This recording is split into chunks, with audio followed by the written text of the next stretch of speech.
Devotions 101, Esther. The Book of Esther is a book of the Hebrew Bible and the Christian Old Testament. It tells the story of Esther, a Jewish woman who becomes queen of Persia and uses her position to save her people from a plot to annihilate them. The story takes place during the reign of King Ahasuerus, who is believed to be Xerxes I of Persia. Ahasuerus throws a lavish banquet and orders his queen, Vashti, to appear before him and display her beauty to the guests. Vashti refuses, and as a result, she is banished from the kingdom. The king then holds a beauty contest to find a new queen, and Esther, a young Jewish woman living in Persia, is chosen as the winner. However, Esther keeps her Jewish identity a secret, as she fears that revealing it could put her people in danger. Meanwhile, the king's advisor, Haman, plots to exterminate all the Jews in Persia. Esther's uncle, Mordecai, learns of the plot and urges Esther to reveal her identity to the king and plead for her people's safety.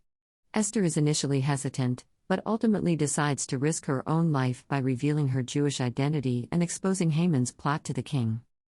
The king is horrified by Haman's plan and orders Haman to be executed. He also issues a decree allowing the Jews to defend themselves against their attackers, and the Jews are able to successfully defend themselves and defeat their enemies. The holiday of Purim, which celebrates the Jews' victory over their enemies, is based on the events described in the Book of Esther. Here are some key verses from the Book of Esther along with explanations. Esther 1:12, But Queen Vashti refused to come at the king's command delivered by the eunuchs. Therefore the king was furious, and his anger burned within him. This verse sets the stage for the entire story by introducing the character of Queen Vashti, who defies the king's orders and is subsequently banished from the kingdom.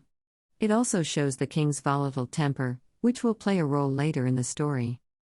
Esther 2:7, He, Mordecai, was bringing up Hadassah, that is Esther, his uncle's daughter, for she had neither father nor mother. The young woman was lovely and beautiful. When her father and mother died, Mordecai took her as his own daughter.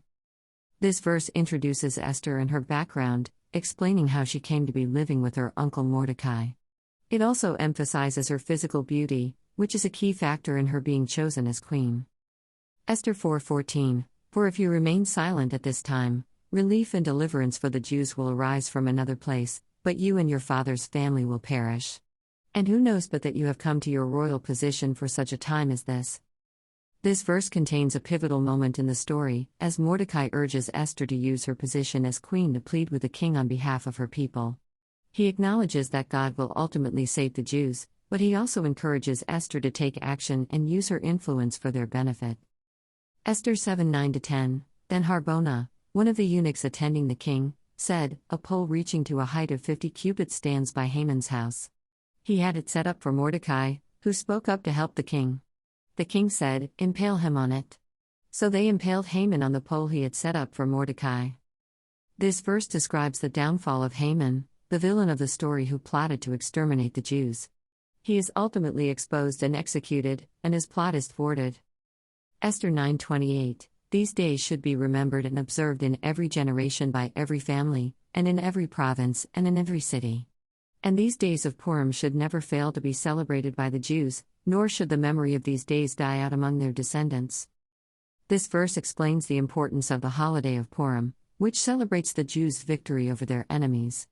It also emphasizes the need to remember and celebrate this event in every generation.